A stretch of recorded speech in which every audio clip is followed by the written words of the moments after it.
Hello दोस्तों, स्वागत है आपका मेरे YouTube चैनल परीक्षा प्लान में।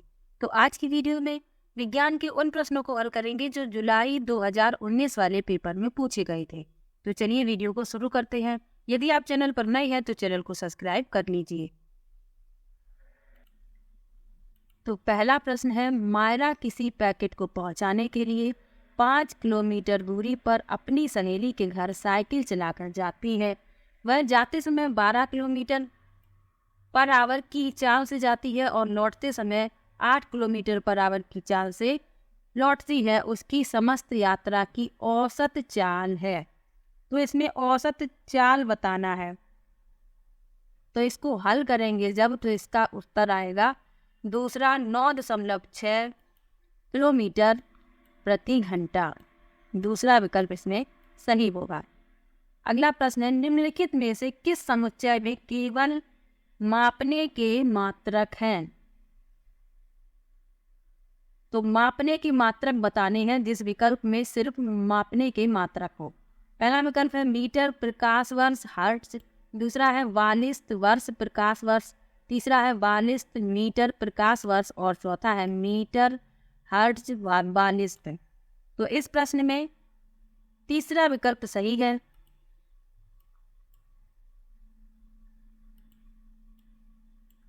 वालिस्त मीटर प्रकाश वर्ष, क्यूबिक मीटर लाइट ईयर। अगला प्रश्न है, समीर अपने कंचे को फर्श पर बिछे 3 विभिन्न पृष्ठों तनी हुई सेलोफेन शीट, कालीन और समाचार पत्र पर लुढ़काता है। कंचे पर लगने वाला घर्षण बल बढ़ते क्रम में किस प्रकार होगा? पहला विकल्प है समाचार पत्र सेलोफोन शीट कालीन, दूसरा है समाचार पत्र कालीन सेलोफोन शीट, तीसरा है सेलोफेन शीट समाचार पत्र कालीन और चौथा है सेलोफेन शीट कालीन समाचार पत्र। तो इस प्रश्न के लिए तीसरा विकल्प सही होगा, सेलोफेन शीट समाचार पत्र कालीन। अगला प्रश्न है, कोई पिंड रैखिकता किसी एक समान वेग से गतिमान है। यदि समय को एक्स अक्ष पर निरूपित किया जाए तो नीचे दिया गया कौन सा कथन सही है? तो इस प्रश्न के लिए चौथा विकल्प सही होगा, इस गति का वेग समय ग्राफ एक्स अक्ष के समांतर एक सरल रेखा होगा। चौथा विकल्प इसमें सही है। अगला प्रश्न है, निम्नलिखित में से कौन पेट्रोलियम का उपोत्पाद नहीं है? पहला विकल्प है पैराफिन वॉर्म, दूसरा है कोक, तीसरा है बिटुमेन और चौथा है स्नेहक तेल। तो इसमें दूसरा विकल्प सही है, कोक।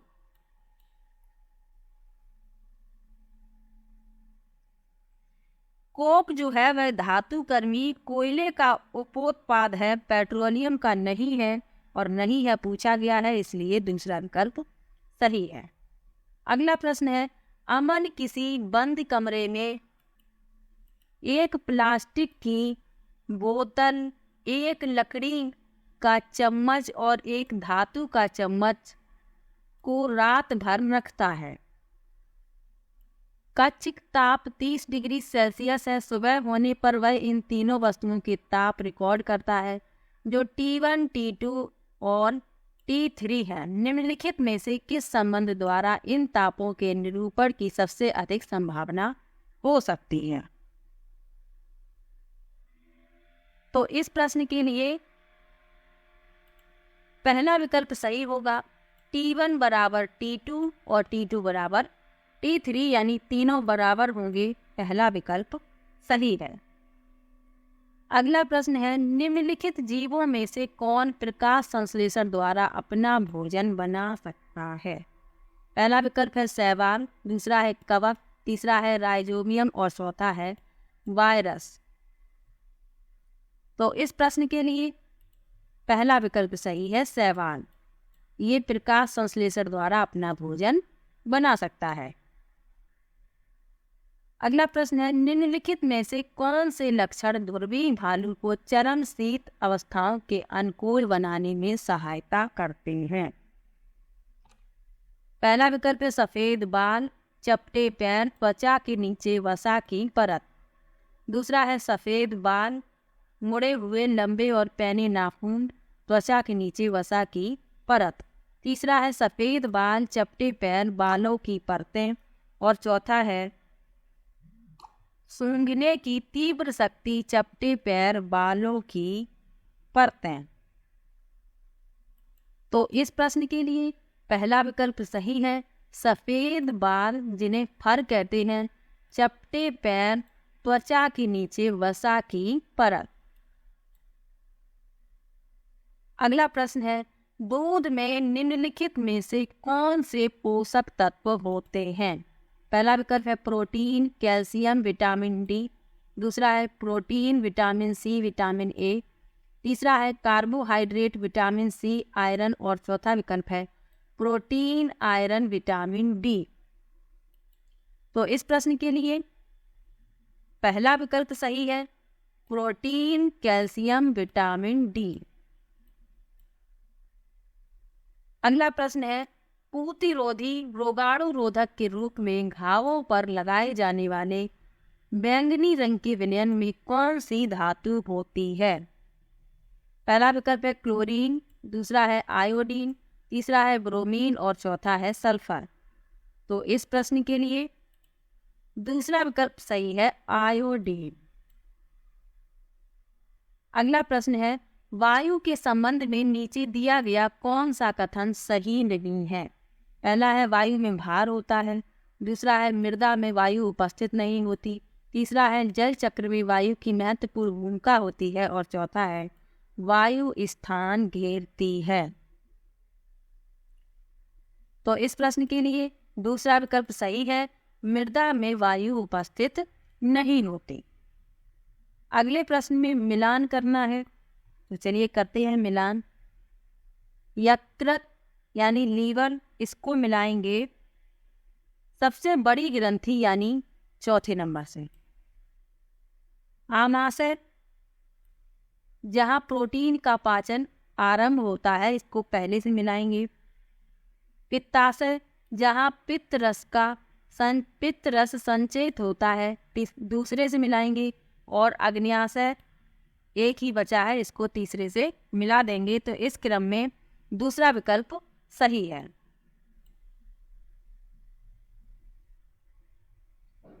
अगला प्रश्न है, कोशिका के विषय में कौन सा कथन सत्य है? पहला विकल्प है सभी कोशिकाओं की आकृति गोल होती है, दूसरा है किसी ऊतक की कोशिकाएं समान होती हैं, तीसरा है किसी भली भांति व्यवस्थित जीव में कोशिकाओं का आकार समान होता है और चौथा है सभी कोशिकाओं में केंद्रक होता है। तो इस प्रश्न के लिए दूसरा विकल्प सही है, किसी ऊतक की कोशिकाएं समान होती हैं। अगले प्रश्न में मिलान करना है, तो चलिए करते हैं मिलान। लिखा है निम्नलिखित में किनका उनकी जनन की विधा से सही मिलान किया गया है? तो इसमें मिलान करना है, विकल्प से बताना है कौन सा विकल्प सही है। तो ईस्ट को मिलाएंगे मुकुलन यानी चौथे से, आलू को मिलाएंगे कायिक प्रवर्धन दूसरे से, सी को मिलाएंगे खंडन यानी शैवाल खंडन, और कवक एक ही बचा है, इसको मिला देंगे दूसरे से। तो इस क्रम में पहला विकल्प सही है। नहीं। अगला प्रश्न है, निम्नलिखित में से कौन सा प्रदूषक ओजोन परत के अपक्षय के लिए उत्तरदायी है? पहला विकल्प है कार्बन डाइऑक्साइड और कार्बन मोनोऑक्साइड, दूसरा है क्लोरोफ्लोरोकार्बन, तीसरा है अम्लीय वर्षा और चौथा है मीथेन और कार्बन डाइऑक्साइड। तो इस प्रश्न के लिए दूसरा विकल्प सही है, क्लोरोफ्लोरोकार्बन। ओजोन परत के अपक्षय के लिए क्लोरोफ्लोरोकार्बन उत्तरदायी है। अगला प्रश्न है, निम्नलिखित में से कौन सा समुच्चय संचारी रोगों को निरूपित करता है? तो इस प्रश्न के लिए तीसरा विकल्प सही है, मियादी बुखार, typhoid, swine flu, malaria, polio. ये संचारी रोगों का समूह है और यही अगला प्रश्न है, निम्नलिखित में से क्या एक विज्ञान की प्रकृति के संदर्भ में सही नहीं है? पहला है विज्ञान हमेशा अस्थायी है। दूसरा है विज्ञान संदेहवाद को बढ़ावा देता है। तीसरा है विज्ञान एक ज्ञान की रचना की प्रक्रिया है। और चौथा है विज्ञान प्रकृति स्थिर है। तो इसमें जो सही नहीं है वह बताना है। तो इसमें डी जो विकल्प है डी वह सही नहीं है कि विज्ञान की प्रकृति स्थिर है, ये गलत है और गलत पूछा गया है। पहला विकल्प इसका उत्तर होगा।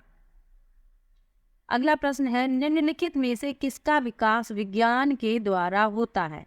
पहला है निष्पक्षता, दूसरा है वैज्ञानिक दृष्टिकोण, तीसरा है वैज्ञानिक स्वभाव और चौथा है स्थायी मानस प्रवृत्ति। तो इसमें निष्पक्षता, वैज्ञानिक दृष्टिकोण, वैज्ञानिक स्वभाव, ए बी सी तीनों सही है। तीसरा विकल्प इसका उत्तर होगा।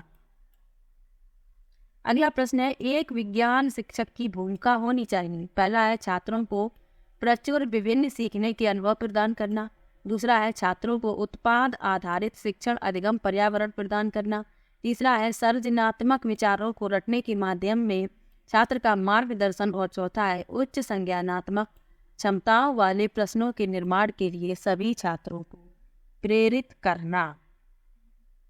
तो इस प्रश्न के लिए पहला विकल्प सही है, छात्रों को प्रचुर विभिन्न सीखने के अनुभव प्रदान करना। अगला प्रश्न है, राष्ट्रीय पाठ्यचर्या 2005 के अनुसार एक अच्छी विज्ञान शिक्षा। पहला विकल्प है सीखने वाले के प्रति सच्ची होनी चाहिए। दूसरा है सीखने वाले की पर्यावरण के प्रति सच्ची होनी चाहिए। तीसरा है शिक्षक के प्रति सच्ची होनी चाहिए और चौथा है विज्ञान के प्रति सच्ची होनी चाहिए। तो इस प्रश्न में ए सही है, बी सही है और डी सही है। पहला विकल्प इसका उत्तर होगा। अगला प्रश्न है, बच्चे के अपने क्षेत्र के लोगों में वायु प्रदूषण के स्रोतों की जागरूकता का सर्वे का संचालन करना। निम्नलिखित में से कौन सी संज्ञानात्मक प्रक्रिया उपरोक्त सीखने के उद्देश्य में रेखांकित क्रियापरक संचालन करना से सबसे अधिक संबंधित होगी? पहला विकल्प है याद करना, दूसरा है बोध करना, तीसरा है सर्जन करना और चौथा है अनुप्रयोग करना। तो इस प्रश्न के लिए तीसरा विकल्प सही है, सर्जन करना। तीसरा विकल्प इसमें सही है, क्रिएटिव। अगला प्रश्न है, निम्नलिखित में से कौन सी युक्ति विज्ञान शिक्षण अधिगम में सीखने वाले को शामिल करने के लिए सबसे अधिक उपयुक्त हो सकती है? पहला विकल्प है विज्ञान की पुस्तक को पढ़ना। दूसरा है छात्रों की कठिन बिंदुओं को स्पष्ट करना। तीसरा है सबसे पहले छात्र को सीखने में जोड़ने पर कार्य करना और चौथा है छात्रों को समूह आकलन के लिए प्रोत्साहित करना। तो इस प्रश्न के लिए तीसरा विकल्प सही है, सबसे पहले छात्र को सीखने में जोड़ने पर कार्य करना। अगला प्रश्न है, निम्नलिखित में से किस युक्ति के द्वारा प्रकाश के परावर्तन की संकल्पना का अर्थवान स्पष्टीकरण दिया जा सकता है? पहला है संकल्पना आधारित एनिमेटेड वीडियो, दूसरा है प्रकाश के परावर्तन को दिखाता हुआ चार्ट, तीसरा है सीखने वालों के द्वारा सफ़ेद कागज के पर्दे पर प्रकाश के परावर्तन का अवलोकन करना और उसका निष्कर्ष निकालना और चौथा है संकल्पना आधारित बंद उत्तर वाले प्रश्नों को पूछकर। तो इस प्रश्न के लिए तीसरा विकल्प सही है, सीखने वालों के द्वारा सफ़ेद कागज के पर्दे पर प्रकाश के परावर्तन का अवलोकन करना और उसका निष्कर्ष निकालना। तीसरा विकल्प सही है। अगला प्रश्न है, विज्ञान में क्षेत्र भ्रमण क्यों आवश्यक है? पहला है यह अपने हाथ से कार्य करने के अनुभव प्रदान करता है। दूसरा है इसका संचालन आसान है। तीसरा है यह विज्ञान की जानकारी इकट्ठी करता है और चौथा विकल्प है यह सीखने वाले में मेहनत की आदत का विकास करता है। तो इस प्रश्न के लिए पहला विकल्प सही है, यह अपने हाथ से कार्य करने के अनुभव प्रदान करता है। पहला विकल्प इसमें सही है। अगला प्रश्न है, निम्नलिखित में से कौन सा साधन बाल केंद्रित आकलन के लिए है? पहला है पोर्टफोलियो, दूसरा है अवधारणा मानचित्रण, तीसरा है पेपर पेंसिल परीक्षण और चौथा है जर्नल लिखना। तो इस प्रश्न में ए सही है, बी सही है और डी सही है, यानी ए बी डी दूसरा विकल्प इसमें सही है। जर्नल लिखना यानी दैनिकी लेखन, दैनिक लेखन जो होता है उसी को कहते हैं। दूसरा विकल्प इसमें सही है, ए बी और डी। अगला प्रश्न है विज्ञान में सीखने जैसा आकलन का अर्थ है। पहला है रचनात्मक आकलन, दूसरा है योगात्मक आकलन, तीसरा है स्व आकलन और चौथा है सत्र आकलन। तो इस प्रश्न के लिए तीसरा विकल्प सही है, स्व आकलन, इसी को आत्म आकलन भी कहते हैं। तीसरा विकल्प सही है। अगला प्रश्न है अमृता कोई विद्युत परपथ व्यवस्थित करने का प्रयास कर रही है। उसके पास पर्याप्त संख्या में संयोजक तार नहीं है। परपथ को पूरा करने के लिए वह नीचे दिए गए पदार्थों में से किस एक का उपयोग कर सकती है। पहला विकल्प है मोटा धागा, दूसरा है स्टील का तार, तीसरा है कांच की छड़ और चौथा है रबड़ का पाइप। तो इस प्रश्न के लिए दूसरा विकल्प सही है, स्टील का तार। अगला प्रश्न है सही कथन को पहचानिए। लिखा है अवतल दर्पण सदैव ही सीधा प्रतिबिंब बनाता है। दूसरा है अवतल दर्पण सीधा प्रतिबिंब भी बनाता है और उल्टा प्रतिबिंब भी बनाता है।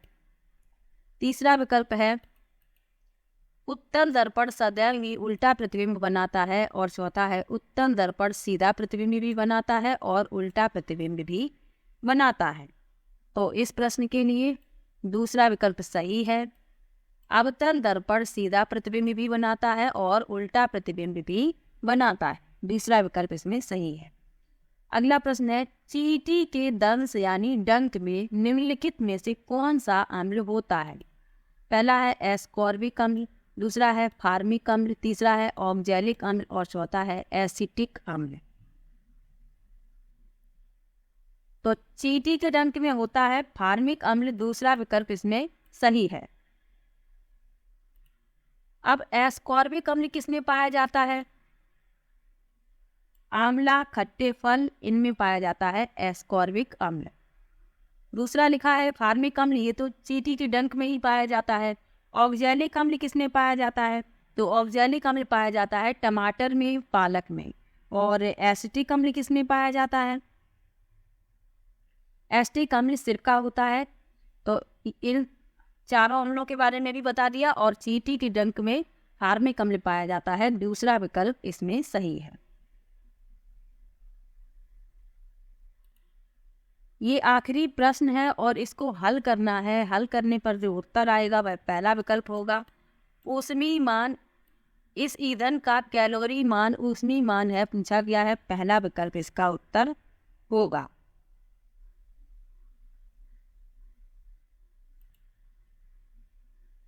तो आज का ये वीडियो यहीं पर समाप्त होता है। वीडियो कैसा लगा कमेंट बॉक्स में जरूर बताइएगा। वीडियो को लाइक, चैनल को सब्सक्राइब करना मत भूलिएगा। मिलते हैं एक और नई वीडियो के साथ, तब तक के लिए बाय बाय।